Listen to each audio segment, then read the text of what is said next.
Hai teman-teman, saya Lulu Nike. Di video kali ini aku akan berbagi pengalaman aku nih mengenai hamil jarak dekat dan gimana sih cara mengurusnya. Semuanya aku rangkum dalam cerita Bunda.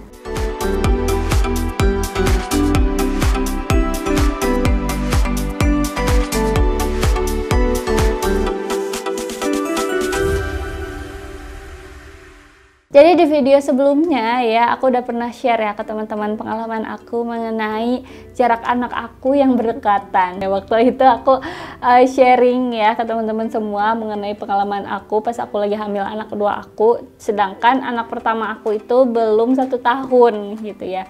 Dan ternyata sampai sekarang masih banyak nih ya momi-momi yang punya pengalaman yang sama kayak aku, dan juga mereka sharing di video aku sebelumnya.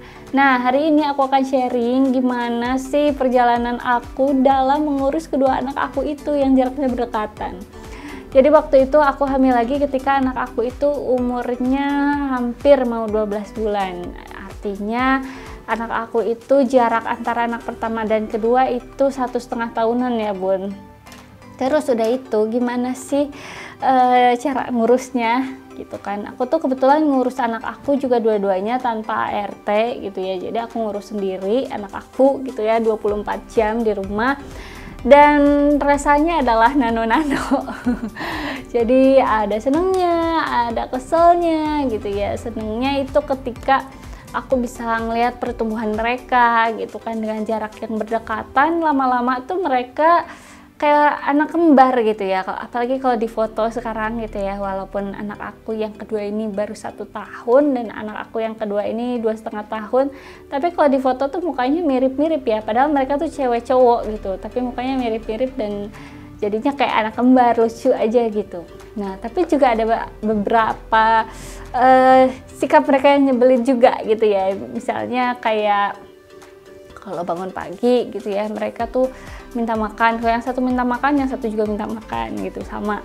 Terus kalau misalnya mau tidur nih, kadang-kadang tidurnya barengan, tapi kadang-kadang juga tidurnya tuh gantian. Jadi kayak pas udah siang tuh kakaknya tidur, adiknya nggak mau tidur. Nanti giliran kakaknya bangun, adiknya yang tidur gitu. Jadi kan gantian. Kalau gantian gitu kan kita otomatis nggak bisa istirahat ya. Jadi ya udah gitu, kita akhirnya nggak istirahat kayak gitu Bun. Nah terus nih udah semakin besar anak-anak aku ya, udah yang kedua 1 tahun, yang pertama itu 2,5 tahun. Mereka tuh udah seneng mainan ya, apalagi anak kedua aku juga udah ngerti gitu ya. Akhirnya mereka sering rebutan mainan Bun ya gitu. Jadi kadang-kadang si kakak ini nggak mau ngalah gitu ya, kakak ini nggak mau ngalah. Ada mobilan 2 gitu ya, padahal mobilannya 2. Terus adiknya pegang, itu tuh nggak boleh dipegang sama adiknya. Jadi akhirnya mereka rebutan gitu. Akhirnya adiknya nangis, nanti adiknya nangis, kakaknya ikutan nangis juga kayak gitu. Dan apa ya, ketika aku pertama kali lihat reaksi mereka kayak gitu sih, awalnya enjoy aja. Tapi lama-lama kayak bosen juga ya gitu ya, kayak ya ampun kok berantem lagi gitu. Tapi emang aku juga sadar diri kalau aku juga dulu sering berantem sama kakak aku waktu kecil gitu. Kalau sekarang sih enggak ya, karena udah ngerti. Kalau waktu kecil iya sering banget berantem gitu. Kenapa? Karena emang anak-anak seumuran anak aku, kayak anak aku yang pertama ini, mereka kan lagi mencari jati diri ya. Mereka melihat karakter orang-orang di sekitar mereka, dan mereka tuh lagi belajar juga sebenarnya, kayak mana barang aku, mana yang bukan punya kamu gitu. Kalau anak aku tuh yang pertama tuh makanya lagi belajar mempertahankan diri sebetulnya ya, bukan berarti dia pelit gitu, tapi kayak yang pertama tuh, oh ini punya saya loh, kalau punya saya terus direbut sama orang ya punya saya dulu, nanti kalau udah saya selesai mainannya baru boleh kayak gitu. Jadi alangkah baiknya sih jangan dimarahin ya, walaupun kadang aku masih suka marahin anak aku. Hal lain ya Bun ya, ketika aku ngurus kedua anak aku ini ya yang jaraknya berdekatan adalah susahnya waktu me time gitu. Jadi karena aku ngurusnya berdekatan jaraknya, terus anak aku 2, jadi mau me time-nya susah. Bahkan mau sama suami jalan berdua aja tuh susah. Pasti anak aku yang pertama tuh pengen ikut kalau ngelihat. Kalau anak yang kedua mungkin masih bisa dialihin ya, dialihin ke mainan atau yang lain gitu. Jadi yaudah dia enjoy asik sendiri. Kalau anak yang pertama ini karena dia udah 2,5 tahun usianya, jadi kayak dia udah punya prinsip gitu loh, kalau dia mau ikut dia harus ikut gitu, kayak gitu. Akhirnya ya udah kemana-mana ikut gitu. Nah terus yang jadi kendala juga nih ya, biasanya anak pertama aku itu yang usianya udah 2,5 tahun itu udah mulai tantrum.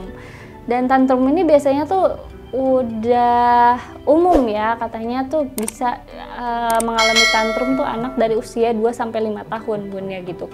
Nah anak aku ini yang udah 2,5 tahun sering banget tantrum ya, kayak tiba-tiba dia nangis entah pengen apa gitu ya. Aku mungkin ngerasanya kayak dia bete atau apa gitu. Akhirnya setiap kali dia tantrum, setiap dia nangis gitu, aku cuma diem aja ngeliatin dia. Terus aku tanya sama dia mau apa atau mau peluk gak gitu, kayak akhirnya dia pengen peluk, dia cuma peluk aku doang. Terus habis itu kayak diem lama-lama, terus aku suruh dia tarik nafas, buang nafas, inhale, exhale, terus akhirnya dia diem. Ya sesimpel itu ya bun ya gitu. Walaupun ya di prakteknya tuh agak susah memang, tapi kalau kita udah jalani dengan enjoy itu nggak akan masalah ya bun ya.